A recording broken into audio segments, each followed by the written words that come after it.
ये बात है 1997 की, जब पंजाब के छोटे से गांव मियां चन्नू में एक लड़का पैदा होता है जिसका नाम अरशद नदीम रखा जाता है। लेकिन किसको पता था कि ये आम सा अरशद नदीम 27 साल बाद ओलंपिक रिकॉर्ड तोड़ देगा और 1947 के बाद पाकिस्तान को पहला इंडिविजुअल गोल्ड मेडल जितवा के लाएगा, और जिसकी धूम सिर्फ पाकिस्तान में ही नहीं बल्कि पूरी दुनिया में मचेगी। आज की वीडियो में हम कुछ ऐसे फैक्ट जानेंगे अरशद नदीम के बारे में जो शायद ही आपने कहीं और सुने हो। अरशद नदीम एक नॉर्मल एथलीट की तरह नहीं है। अरशद नदीम की अगर हम हाइट चेक करें तो इसकी हाइट 6 फुट 4 इंच है, यानी कि 192 सेंटीमीटर। 95 केजी का वेट कैरी करता है अरशद नदीम। अगर हम ओलंपिक्स के मैच में गौर करें तो अरशद नदीम की हाइट साफ साफ काफी बड़ी लग रही है। Even though African and West Indian से भी वो लंबा लग रहा है, जिसकी वजह से उसके पास एक एडवांटेज था कि वो डोमिनेट कर पाए। अरशद नदीम के कोच रशीद अहमद सकी के मुताबिक अरशद नदीम को हाइट का काफी एडवांटेज था, जिसकी वजह से उन्होंने उसको प्रैक्टिस करवाई 27 डिग्री टू 30 डिग्री फेंकने के लिए।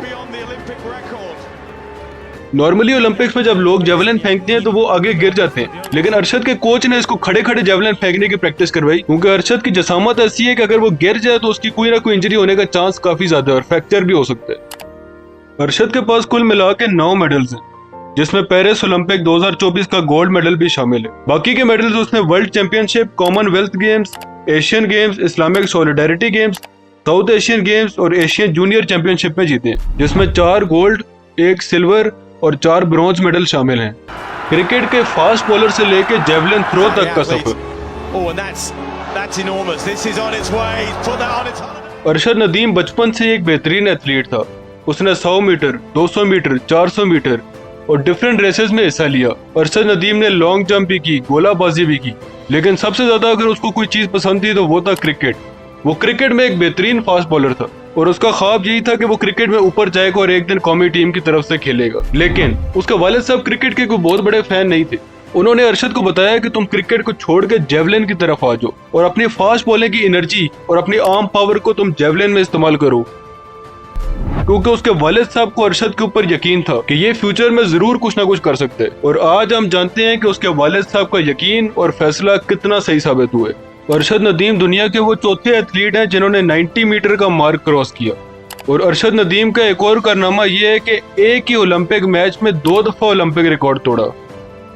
अरशद नदीम को कई ऑफर्स आई, जहाँ पर UAE, UK और उज्बेकिस्तान वगैरह शामिल हैं, लेकिन अरशद नदीम ने हमेशा यही फैसला किया कि वो अपने मुल्क की तरफ से खेलेगा। यहाँ तक कि पाकिस्तान में स्पोर्ट्स का इतना रुझान नहीं है। एक टाइम यहाँ तक आया था कि अरशद नदीम ने तंग आकर ये भी कहा था कि अगर मैं फिनलैंड या जर्मनी की तरफ से खेल रहा होता तो आज मैं वर्ल्ड चैंपियन होता, जब वो वर्ल्ड चैंपियन नहीं थे पहले की बात।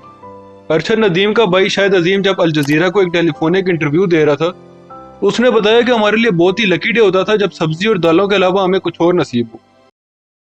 अरशद को वापडा की तरफ से काफी सपोर्ट मिला, क्योंकि वापडा की ट्रायल्स के दौरान अरशद ने 55 से 60 मीटर की थ्रो मारी और उसको एज अ स्पोर्ट्स पर्सन की जॉब मिल गई वापडा के डिपार्टमेंट में। और उसी के 4 महीने के दौरान उसने पाकिस्तान का नेशनल रिकॉर्ड तोड़ दिया, जो कि 70.46 मीटर था। वापडा के ट्रायल्स के दौरान अरशद ने पहली दफा जिम्नेजियम देखा था कि जिम नजर कैसा आता है। अरशद के कोच रशीद अहमद सकी के बहुत अच्छे दोस्त दिलबर हुसैन ने अरशद को ऑफर कराई कि वो उनके जिम में, जो कि एक बहुत ही छोटा सा जिम था, उधर एक्सरसाइज कर लें, जो कि मियां चन्नू में था। आई होप ओलंपिक रिकॉर्ड तोड़ने के बाद और गोल्ड मेडल पाकिस्तान में लाने के बाद इसको वो सपोर्ट मिले, और ना सिर्फ इसको बल्कि बाकी स्ट्रगलिंग एथलीट्स को भी सपोर्ट मिले, और वो लोग भी ऊपर आए जो कि एथलीट्स बनना चाहते हैं और जिनके अंदर पोटेंशियल है।